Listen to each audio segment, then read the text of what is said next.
Good evening, everyone. I'm quite impressed with this turnout due to the weather, but Dave, we're certainly going to miss you. He's going off after almost 10 years on council, so we'll be talking about Dave later.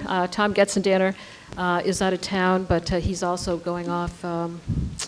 He did 9 years on council, and I want to greet Sandy and Mike. I'm really looking forward to working with you, and thanks to my husband, Chip, I truly could not do this job without him, and he knows what I'm talking about. So, tonight I'm going to talk about the state of the city. Summit is a very successful community, but also a very giving community. And yes, we have faced some challenges, but I think tonight you will see we are building from a strong foundation and have the ability to make Summit even better. Much of the information you're going to hear from me comes from the cities of Summit's department heads. And hopefully, the end of an era of financial turmoil, Summit issued $9.6 million of bonds today at a rate of 2.49% for a period of 14 years. The rating of these bonds by all three major credit agencies was AAA. Standard & Poor's added that their rating has an upward bias because of what they see as the potential to be realized from the development of the 88-acre Merck property. The Merck campus is being marketed by Jones Lang LaSalle. If a single buyer cannot be found, the planning board is ready to evaluate the needs of the owner and the city as conditions warrant. Summit property owners invested more than $56 million in total construction value into their properties in 2013. That resulted in a 13% increase in building permits, total gross construction fees of $792,500, and close to 10,000 UCC inspections. The Department of Community Services response on Superstorm Hurricane Sandy continued well into 2013. Their efforts included proactive measures to be even better prepared for future weather events. They developed an online, interactive management tool for the city's signs, trees, and utility poles. A major tree removal and maintenance project was completed. In partnership with the Summit Area Development Corporation, the northern quadrant of the Village Green was upgraded. In coordination with Summit Downtown, Inc., many of the crosswalks in the downtown were repaired. On the financial front, DCS filed the paperwork that helped Summit get FEMA receipts of $378,000 for Hurricane Sandy, $482,000 for the October snowstorm, and $468,000 for Hurricane Irene. Also, we received $155,000 of insurance settlements for Hurricane Sandy. At the core of the Department of Community Services is the Department of Public Works. I want to acknowledge the efforts of the Garbage and Trash Division. They were out there today in this historic freeze doing their job. They do it all the time. And as a Wednesday pickup, I can tell you on Christmas Day and New Year's Day, they were out there also. So I really have to hand it to the crew. Now, the police department. To quote Chief Weck, all the right numbers are up and all the right numbers are down. For instance, pedestrian safety is up substantially, and enforcement numbers for accidents are lower. Community policing is working. There is a greater presence downtown with foot patrols, bike patrols, and walkthroughs. There's definitely an increased presence. This is a very safe community, but we need to remain vigilant. Most of our auto thefts involved unlocked cars. Please remember to lock your cars. Next, the fire department. Our in-house project team designed and wrote the specs for a new fire engine, which is replacing a 25-year-old one. It was made in South Dakota. Is that right, Chief? Okay. And it was just driven back here, and it has arrived in New Jersey. Is it in the firehouse yet? It is in the firehouse. Okay.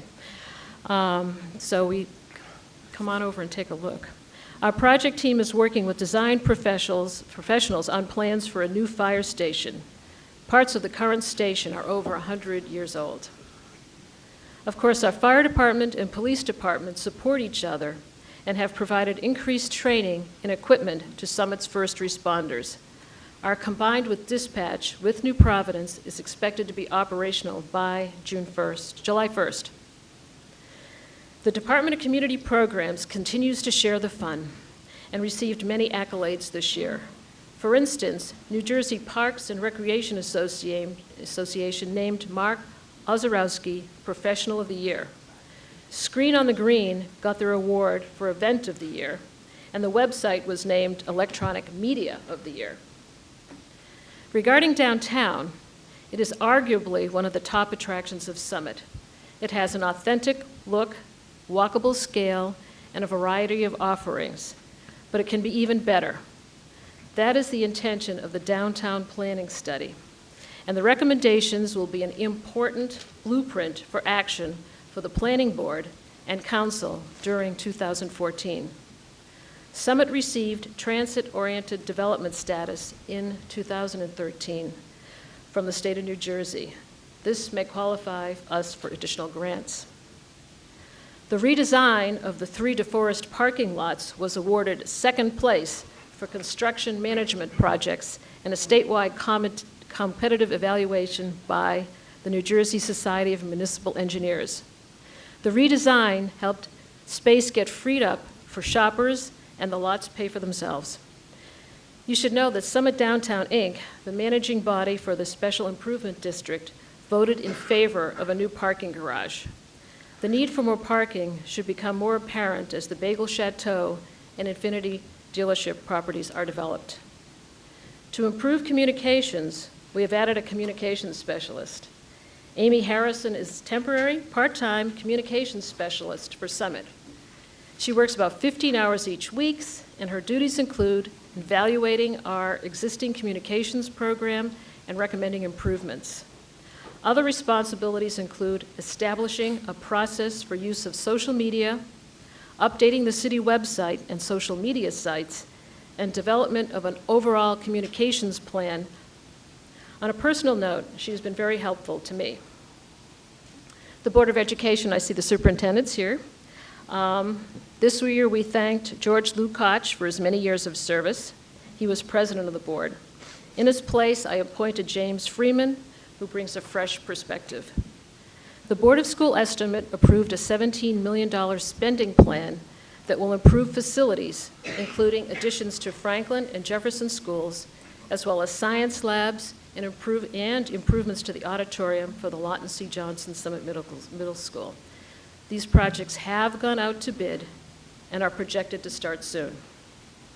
I would like to thank SEF, that's the Summit Education Foundation, the Summit Boosters, Summit Performing Arts, and the parents for the funds they raised and reinvested in the schools, as well as the time they have volunteered.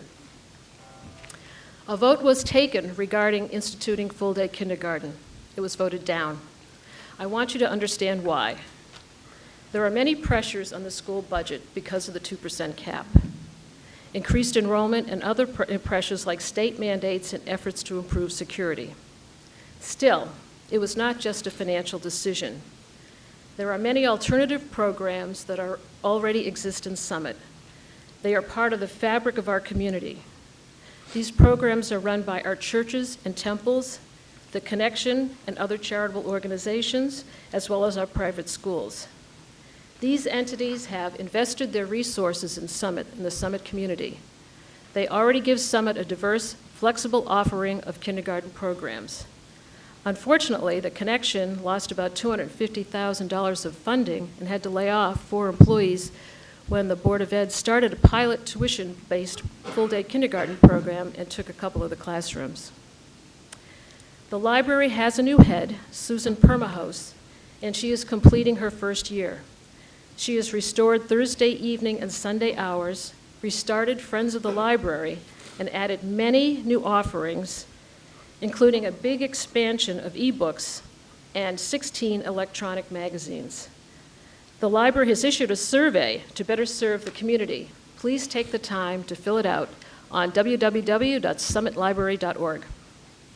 Regarding COA, the Council on Affordable Housing, our spending plan was recently approved. That makes Summit one of the few communities with an approved plan. We take our obligations seriously.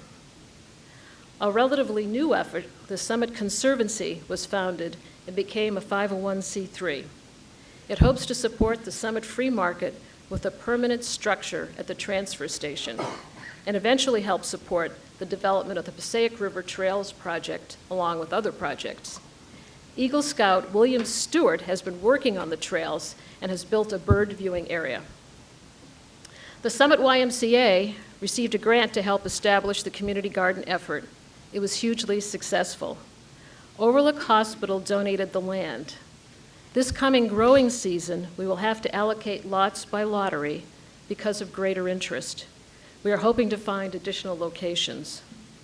The Summit Y will have a new president and CEO starting January 20th. Paul Kieltika. He was head of the Summit Valley YMCA. One of our continuing challenges is our power grid. As I mentioned last year, we were looking for ways to improve infrastructure with JCP&L, including burying wires. The DeForest Avenue area is in the process of being redone and was looked at to be determined whether we could bury the wires along DeForest. And it was proven not to be cost effective. Chris Cotter and I have met with 3 top officials about putting an additional underground loop around downtown Summit for critical infrastructure. JCP&L is not optimistic that this will be financially feasible. They will let us know soon if it makes any sense to bury the wires in the loop around downtown. I did talk to our contact at JCP&L today, and yes, it really was a raccoon that caused our most recent outage, and he promises to give us a report about that. Now I want to talk about taxes. Summit households pay a lot of taxes. The state income tax was passed in 1976. It was passed with the intention of lowering property taxes with the intention of funding local public schools. In 2011, Summit residents paid $168 million in income taxes and received $4 million in state aid. Stated another way, for every $39 in state income taxes, $1 is returned for local purposes. And on a per capita basis, the state income tax equals $7,948 per resident of Summit. And this was done courtesy of Chris Cotter's report. I'm quoting you. Regarding real estate taxes, Chris Cotter recently analyzed Union County Board of Taxation's abstract of ratables. Summit residents pay the highest average taxes at $16,423 per household, and we pay 10.5% of county taxes, second to Westfield. Elizabeth, with 6 times the population of Summit, contributes 10.16% of county taxes. In 1976, our property tax distribution was 58.7% for the schools, 23% for city services, and 17.7% to the county. In 2013, the distribution was 51% to the schools, 26% to the county, and 23% for city services, which include the library. Since 2000, Summit's taxes to fund county services have more than doubled, while inflation has gone up about 40%. Of great concern are the recent double-digit increases for county tax payment. These potentially crowd out other meaningful efforts and add to the already high cost of living in this area. We repeat our request to the county freeholders to please stick to the 2% spending cap. One of the joys of this office is performing weddings. In the last year, I performed a civil union and 30 weddings, of which several were same-sex weddings. I was honored to be able to preside in all of these ceremonies. And thanks, Rob, for the assist on one of those. On volunteers, this night is about volunteerism. None of the people honored here tonight is paid. Those we are honoring tonight have spent many hours and years working to make Summit even better place to live. We have 34 residents going off our many boards, including 2 council members, some with many years of service. This night is dedicated to you. Let's all hope to have a great 2014. Thank you very much, everybody.